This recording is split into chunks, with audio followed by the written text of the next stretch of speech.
Just before I entered high school, my parents finally caved and brought home a brand new Nintendo 64. The catch was that our game library was limited to whatever Blockbuster had on clearance, usually because they couldn't sell it to anyone else. We had all the classics, like Mia Hamm's Soccer 64, Razor Freestyle Scooter, Blues Brothers 2000, Beetle Adventure Racing, and we came to love these games just as much as our friends loved Mario Kart and Ocarina of Time. Harvest Moon 64 never showed up in that bargain bin, and believe me, I checked every single time.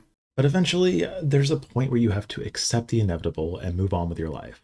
That way, when it finally does show up at the most unexpected time, it only makes it that much better.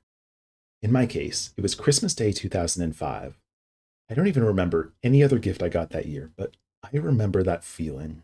Something so impossible that I'd given up on it a long time ago, and yet here it is, right in front of me, as real and possible as anything could be. My very own copy of Harvest Moon 64. And this time, I didn't have to share it. There was no screen time limit. I could play for as long as I wanted. Now, I'd have to wait a few days because my sisters got similar gifts and they'd want to play their games too. But that's okay because I had a lot of research to do. Now, the internet had come a long way since 1999, but blog posts and fan sites create this echo chamber of unfounded rumors. YouTube wasn't even a month old yet, and out of all of the Yahoo search results for Harvest Moon 64 strategy guides, Game FAQs seemed like the most reputable source, which tells you what my options were like.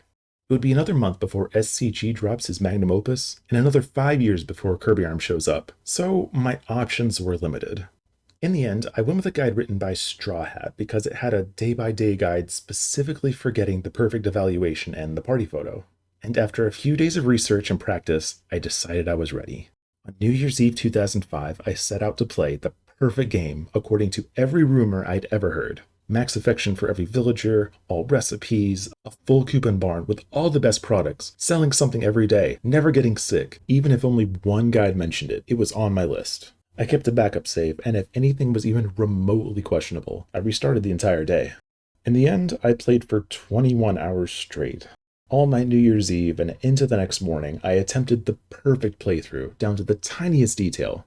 In Spring Year 2, I noticed that I didn't have Ellen's recipe on my list in the kitchen, but talking to her triggers her death sequence, and there'd be no way to get the recipe after that. And writing this now, I'm almost positive that I did have the recipe, I just didn't recognize it. She calls it walnut cake when she gives it to you, but it appears as herb rice cake in the list in the kitchen. What's even more confusing is that Sydney's recipe also appears as herb rice cake. Now, if I'd done a little research, I might have found a post about it in the forums, but a reminder that we lived in a world where people truly believed that Mew lived under a pickup truck. So the only way to know for sure is to test it out on your own, and it was just too late for me to do that. Now, I probably could have made it work knowing what I do now, but at the time, I really couldn't see any viable solutions except deleting the file and starting over from the beginning. No power berries, basic tools, Spring 3, Year 1, here we go. And as the sun came up in real time, I was hitting my limit. After doing the same things over and over every single day, my hands were moving on their own. I started hallucinating and talking out loud to the characters on the screen. In a single blink, I would find myself on the other side of the map and no idea how I got there. It was about noon that my mom finally clued into what was going on, and I found out my screen time did have a limit as she marched me back to my room to go to sleep. Even laying in bed, my fingers kept twitching the game inputs on a non-existent controller, and the game kept playing behind my closed eyes. But a few minutes later, I was already dreaming about Karen. I made a few more attempts over the next couple of years, but they never got quite as far as that first one did. When I went off to college, I left the N64 behind, so I had to sail the high seas to get my Harvest Moon fix. But the root problem was that it just took so much time, and working 2 jobs and college classes didn't leave me with a lot of time to work with.